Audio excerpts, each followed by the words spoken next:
I found out how my daughter really earned the money to save our house. I never thought I would ever face something like this. I am a mother who always tried to raise her daughter to be a decent person. She was my pride, smart, beautiful, ambitious. I raised her alone after my husband walked out when she was only 10. We never had much, but we had love. I always believed I was teaching her the right values, honesty, dignity, and strength. But a few years ago, everything collapsed. My younger son, her little brother, got very sick. He needed expensive treatment that we simply couldn't afford. At the same time, we were drowning in debt with a huge mortgage hanging over us. I worked 2 jobs, sometimes 3, but it was never enough. I began losing hope. Then my daughter stepped in. She said, "Mom, let me handle it." She left for another city, and almost immediately, money started arriving. Not small amounts, big sums. Thanks to her, we were able to pay for my son's treatment. He survived. Thanks to her, we managed to pay off nearly the entire mortgage on the house.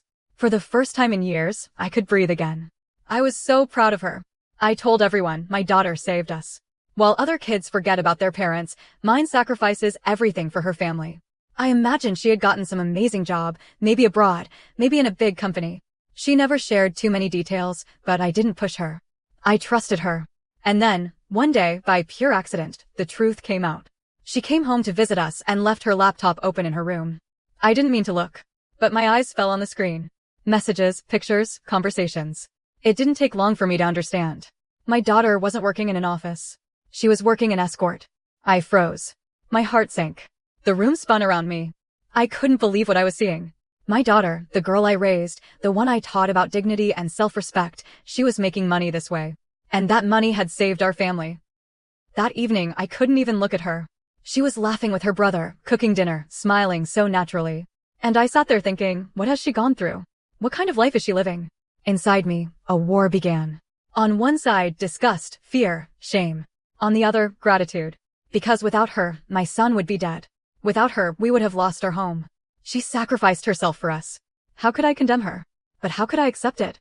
For days, I stayed silent. But finally, I gathered the courage to ask. My hands were shaking, my heart was racing. We sat in the kitchen, just the 2 of us. I looked her straight in the eyes and asked, "Honey, tell me the truth. Is it true? Are you really working in escort?" She didn't flinch. She didn't cry. She just nodded and said, "Yes, Mom. It's true." Tears filled my eyes instantly. I whispered, "But why? You could have found another job. Was it really only about money? For your brother, for our home?" She stared at me for a long moment, then leaned back in her chair and gave me a look I will never forget. Her voice was sharp, almost cutting. "At first, yes. I did it for the money, for you, for him. But now? This is my life. And I'm not going to change it. Not for you, not for anyone." Her words hit me like a knife to the chest. I couldn't breathe. I wanted to scream, to beg, to shake her and say, "Stop. Please, stop before it's too late." But the words wouldn't come out. I just broke. Tears poured down my face. I sat there, sobbing silently, while she looked at me with eyes that were both cold and tired. And then she turned away. The silence between us was unbearable. My heart shattered into 1,000 pieces. And now, I don't know what to do. Do I condemn her? Do I try to accept her choice? She's my daughter, my blood, my everything. But can I live with this truth? Can I ever look at her the same way again? I don't have an answer. What would you do if you were me?